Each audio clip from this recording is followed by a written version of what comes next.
السلام عليكم خوتي الجزائريين.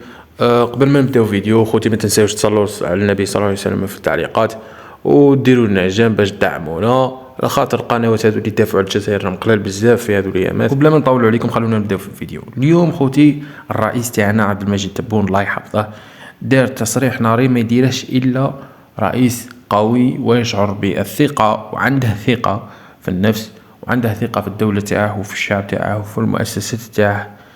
وهذا التصريح هذا غادي تشوفوه في المقابله تاعه مع رئيس الدوله الروسيه فلاديمير بوتين. وقبل ما نجيب لكم قبل ما تشوفوا هذا التصريح خلونا برك نشوفوا كيفاش الرئيس الروسي استقبل الرئيس الجزائري عبد المجيد تبون. والله خوتي كانت صفعه يعني للمراركه هذوك اللي كانوا النهار هما يحلوا فيهم ابواق تاع اليهود، نهار هما يحلوا فيهم على الجزائر قال لك ما استقبلوهمش ما جاوش عندهم الطياره. يا خوتي يا خوتي الجزائريين اللي مازال ما عرفوش ما على بالهمش بالسيروره تاع الدبلوماسيه تاع روسيا كيفاش تمشي. روسيا عندهم يستقبلوك لداخل في قصر كريملين، صغار كيما راك تشوف دروك راه مع عبد المجيد تبون وراهم مجمعين مع بعضهم واستقبلها لداخل. كيما الجزائر هنا يستقبلك عند الطائره ثم يجي هو وياك. كل دولة كيفاش دايرة، مي بوسبير المراركة عياشها اللي ما يعرفوا والو اللي ما شافوا والو المخلوعين. سميهم كيما حبيت، كل حاجة تسميها بهم تجي عليهم خويا. نهار هما يهضروا ها هو قدامك راه استقبله، راك فاهمني، ها وين استقبله قدامك مالا بلع فمك ما تجيش تهضر على سيادك صاي.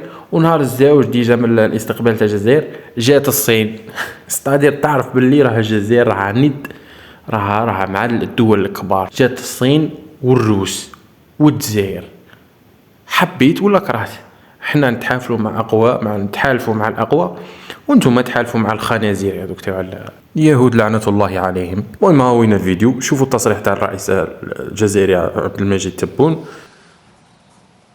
احنا متفقين بالتقريب حتى قبل ما نتشاور متفقين على أكبر النقاط اللي تهمنا فيما يخص الوضع الدولي.